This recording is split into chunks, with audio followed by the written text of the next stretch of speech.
అసలు మీ అబ్బాయిని ఎవరు చంపేశారు? అసలు ఏంటి? ఏమన్నాడు కావాలని ఫోన్ చేసి పిలిపించి చంపేశారు. ఎవరు ఫోన్ చేశారు? ఎవరు పిలిపించారు? లడ్డైన అబ్బాయి అండి ఆడ మనిషిని అడ్డం పెట్టుకున్నాడు.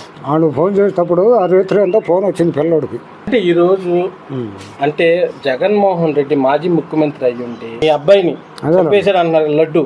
ఆయన పరామర్శించడానికి వాళ్ళని రావటంపై మీరేమంటారు? అసలు మరి ఆడది కాలు ఎక్కడికి వాళ్ళకి మద్దతు ఇచ్చినట్లు ఎక్కది. ఏమంటే రౌడీ షీటర్లకి మద్దతు ఇచ్చినట్లు ఎక్కదు. ఈడకు మాకు అన్యాయం జరిగితే వాళ్ళకి కరెక్ట్ అవుద్దా? అంటే పోలీసులు కొట్టారు దళితుల్ని అది ఇదని అని అంటున్నారుగా.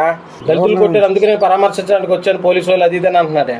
జగనే చంపేయమంటున్నాడేమో మరి. జగనే అమ్మ ఏంటమ్మా? జగనే అమ్మ అంటున్నాడేమో. జగనే చంపేయమంటున్నాడు మరి. మరి ఏమంటే ఇప్పటికి అడ్రస్ లేడు బిడ్డ, మాకు ఏ ఆధారం లేదు. మేము ఎట్ట బతకాలి? మమ్మల్ని నాలుగు ఇచ్చాడా ఆధార్ ఇచ్చాడా? ఇప్పుడు అయ్యాల వాళ్ళని ఏదో కొట్టుకున్నారు అన్నందుకు ఆడకొచ్చి మమ్మల్ని వాళ్ళని బలకెత్తానికి వచ్చారు. మేము మనుషులం కాదా? మా బిడ్డ మనిషి కాదా? ఎక్కడ వేసింది కూడా తెలియదు, ఎట్ట కొట్టేసింది కూడా తెలియదు. ముక్కలు ముక్కలు చేసి కాల్లో వేసారంట. మా పిల్లోడు ఏమైనా ఏం చేశాడు? ఒక్కసారి రెండుసార్లు తల్లిదండ్రులు చెప్పొచ్చుగా. జగన్ పదవిలోనే ఉన్నాడు.